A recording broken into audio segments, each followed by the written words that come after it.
ವೀಕ್ಷಕರೆಲ್ಲರಿಗೂ ದೈನಿಕ ರಾಶಿ ಫಲ ವಿಶೇಷ ಕಾರ್ಯಕ್ರಮಕ್ಕೆ ಸ್ವಾಗತ.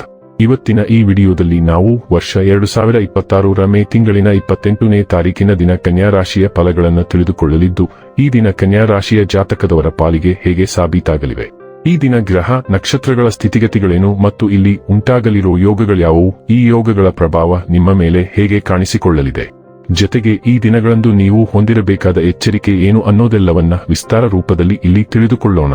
ಮಾಹಿತಿ ತಿಳಿದುಕೊಳ್ಳುವುದಕ್ಕೂ ಮುನ್ನ ನಮ್ಮ ವಿನಂತಿ ಎಂದರೆ, ನೀವಿನ್ನೂ ನಮ್ಮ ಚಾನೆಲ್ ಸಬ್ಸ್ಕ್ರೈಬ್ ಮಾಡಿಲ್ಲವೆಂದರೆ ದಯವಿಟ್ಟು ಈಗಲೇ ನಮ್ಮ ಚಾನೆಲ್ ಅನ್ನು ಸಬ್ಸ್ಕ್ರೈಬ್ ಮಾಡಿ. ಹಾಗೆ ನಿರಂತರ ವಿಡಿಯೋ ಅಪ್ಡೇಟ್ಸ್ಗಳಿಗಾಗಿ ಪಕ್ಕದ ಬೆಲ್ ಐಕಾನ್ ಕ್ಲಿಕ್ ಮಾಡಿ.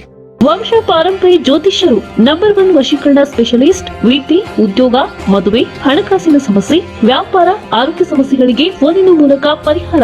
ಇಂದೇ ಕರೆ ಮಾಡಿ. ವೀಕ್ಷಕರೇ, ಈ ದಿನವು ಗುರುವಾರದ ದಿನವಾಗಿರಲಿದ್ದೆ. ಈ ದಿನದ ಕನ್ಯಾ ರಾಶಿಯ ಫಲಗಳ ಕುರಿತು ನೋಡುವುದಾದರೆ, ನಿಮ್ಮಲ್ಲಿ ಶಕ್ತಿಯ ತೀವ್ರತೆ ಇರದೆ ಆತ್ಮವಿಶ್ವಾಸದ ತೀವ್ರತೆ ಇರುವುದರಿಂದ ನಿಮ್ಮ ನಿಜವಾದ ಸಾಮರ್ಥ್ಯವನ್ನು ಅರಿತು ಕಿವುಳ್ಳಿ. ನೀವು ಹಣಕಾಸಿನ ಲಾಭ ತರುವ ಅದ್ಭುತವಾದ ಹ್ಯೂಸ್ ಕಲ್ಪನೆಗಳನ್ನು ಪ್ರಸ್ತುತಪಡಿಸುತ್ತೀರಿ. ನಿಮ್ಮ ಏಕತಾನತೆಯ ಜೀವನದಿಂದ ಒಂದು ವಿರಾಮವನ್ನು ತೆಗೆದುಕೊಳ್ಳಲು ನಿಮ್ಮ ಸ್ನೇಹಿತರೊಂದಿಗೆ ಹ್ಯೂಗಿ ಮಾತನಾಡಿ. ಪ್ರೇಮ ಜೀವನ ಸ್ವಲ್ಪ ಕಠಿಣವಾಗಿರಬಹುದು.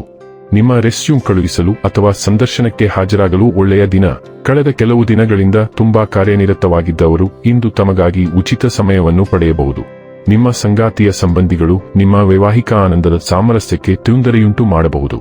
ಇಂದು ನೀವು ಹೊಸ ಮತ್ತು ಗುಪ್ತ ಶಕ್ತಿಯನ್ನು ಕಂಡುಕೊಳ್ಳುವ ಸಾಧ್ಯತೆಯಿದೆ. ನೀವು ಎದುರಿಸುತ್ತಿರುವ ಸಮಸ್ಯೆಗಳನ್ನು ನಿಭಾಯಿಸಲು ನಿಮಗೆ ಯಾವುದೇ ಬಾಹ್ಯ ಸಹಾಯದ ಅಗತ್ಯವಿಲ್ಲ ಅಥವಾ ಪಡೆಯುವ ಸಾಧ್ಯತೆಯೂ ಇಲ್ಲ ಎಂದು ನೀವು ಅರಿತುಕೊಳ್ಳುವಿರಿ. ನೀವು ಅವೆಲ್ಲವನ್ನೂ ನೀವೇ ಸುಲಭವಾಗಿ ನಿಭಾಯಿಸಬಹುದು ಮತ್ತು ನೀವು ಅವಲಂಬಿಸಬಹುದಾದ ಶಕ್ತಿಯ ಚಿಲುಮೆಯೂ ನಿಮ್ಮೊಳಗೆ ಇದೆ. ಆರೋಗ್ಯ ಮತ್ತು ಸ್ವಾಸ್ಥ್ಯ ಬಗ್ಗೆ ತಿಳಿದುಕೊಳ್ಳೋಣ. ನೀವು ತುಂಬಾ ದಣಿದಿರಬಹುದು ಅಥವಾ ಶಕ್ತಿ ಕಡಿಮೆ ಇರಬಹುದು. ಆದ್ದರಿಂದ ವಿಶ್ರಾಂತಿ ಮತ್ತು ಸರಿಯಾದ ಪೋಷಣೆಗೆ ಆದ್ಯತೆ ನೀಡಿ.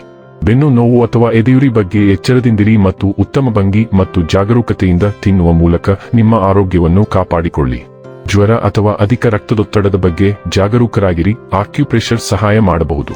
ಅನಾರೋಗ್ಯಕರ ಅಭ್ಯಾಸಗಳನ್ನು ಮುರಿಯುವುದು, ಪ್ರೋಟೀನ್ ಕಡಿಮೆ ಮಾಡುವುದು ಮತ್ತು ಉತ್ತಮ ಸಮತೋಲನಕ್ಕಾಗಿ ಕಾರ್ಬೋಹೈಡ್ರೇಟ್ಗಳನ್ನು ಹೆಚ್ಚಿಸುವುದನ್ನು ಪರಿಗಣಿಸಿ. ಡೈಲಿ ಲವ್ ಮತ್ತು ರಿಲೇಶನ್ಶಿಪ್ ಬಗ್ಗೆ ತಿಳಿದುಕೊಳ್ಳೋಣ. ನಿಮ್ಮ ಸಂಗಾತಿಯೊಂದಿಗಿನ ಒಡನಾಟವನ್ನು ಗಾಢವಾಗಿಸಲು ವೈವಿಧ್ಯತೆ ಮತ್ತು ಪ್ರಯೋಗಗಳನ್ನು ಅಳವಡಿಸಿಕೊಳ್ಳಿ. ಮುಕ್ತತೆ ಮತ್ತು ಹಾಸ್ಯವು ನಿಮ್ಮ ಸಂವಹನಗಳಿಗೆ ಹಗುರವಾದ ಸ್ವಾಮ್ಯ ಸೂಚಕವಲ್ಲದ ಸ್ವರವನ್ನು ತರುತ್ತದೆ. ನಿಮ್ಮ ಆಸೆಗಳನ್ನು ಅರ್ಥ ಮಾಡಿಕೊಳ್ಳಲು ತರ್ಕವನ್ನು ಕಲ್ಪನೆಯೊಂದಿಗೆ ಬೆರೆಸುವ ಮೂಲಕ ನಿಮ್ಮ ತೀರ್ಪನ್ನು ಬುದ್ಧಿವಂತಿಕೆಯಿಂದ ಬಳಸಿ. ಸೂಕ್ಷ್ಮತೆ ಮತ್ತು ದೀರ್ಘಕಾಲೀನ ಚಿಂತನೆಯು ಪ್ರೀತಿಯ ಕಡೆಗೆ ನಿಮ್ಮ ವಿಕಸನಗೊಳ್ಳುವ ವಿಧಾನವನ್ನು ಮಾರ್ಗದರ್ಶಿಸುತ್ತದೆ. ಬೆಳವಣಿಗೆ, ಪರಿಶೋಧನೆ ಮತ್ತು ಭಾವನಾತ್ಮಕ ಒಳನೋಟವು ತೃಪ್ತಿಕರ ಮತ್ತು ಶಾಶ್ವತವಾದ ಸಂಪರ್ಕವನ್ನು ರೂಪಿಸಲಿ. ವೃತ್ತಿ ಮತ್ತು ಹಣ ಬಗ್ಗೆ ತಿಳಿದುಕೊಳ್ಳೋಣ. ವೃತ್ತಿ ಜೀವನದಲ್ಲಿ ಬದಲಾವಣೆಯ ಸೂಚನೆ ಇದೆ. ನೀವು ಕೆಲಸ ಬದಲಾಯಿಸಬಹುದು ಅಥವಾ ನಿಮ್ಮ ಕಚೇರಿಯಲ್ಲಿ ಒಂದು ವಿಭಾಗದಿಂದ ಇನ್ನೊಂದು ವಿಭಾಗಕ್ಕೆ ಸ್ಥಳಾಂತರಗೊಳ್ಳಬಹುದು. ಹೊಸ ಪರಿಸ್ಥಿತಿ ನಿಮಗೆ ಇಷ್ಟವಾಗಲಿದೆ ಮತ್ತು ನೀವು ಬಹಳ ದಿನಗಳಿಂದ ಹುಡುಕುತ್ತಿದ್ದ ಅವಕಾಶಗಳನ್ನು ಇದು ನಿಮಗೆ ಒದಗಿಸುತ್ತದೆ.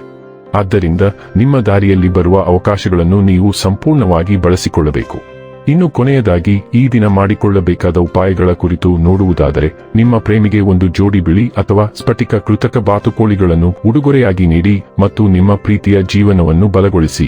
ವೀಕ್ಷಕರೇ, ಇದಾಗಿತ್ತು ಕನ್ಯಾ ರಾಶಿಯ ಜಾತಕದವರ ದೈನಿಕ ರಾಶಿ ಫಲದ ಮಾಹಿತಿ ಇಷ್ಟವಾದರೆ ವಿಡಿಯೋವನ್ನು ಲೈಕ್ ಮತ್ತು ಶೇರ್ ಮಾಡಿ.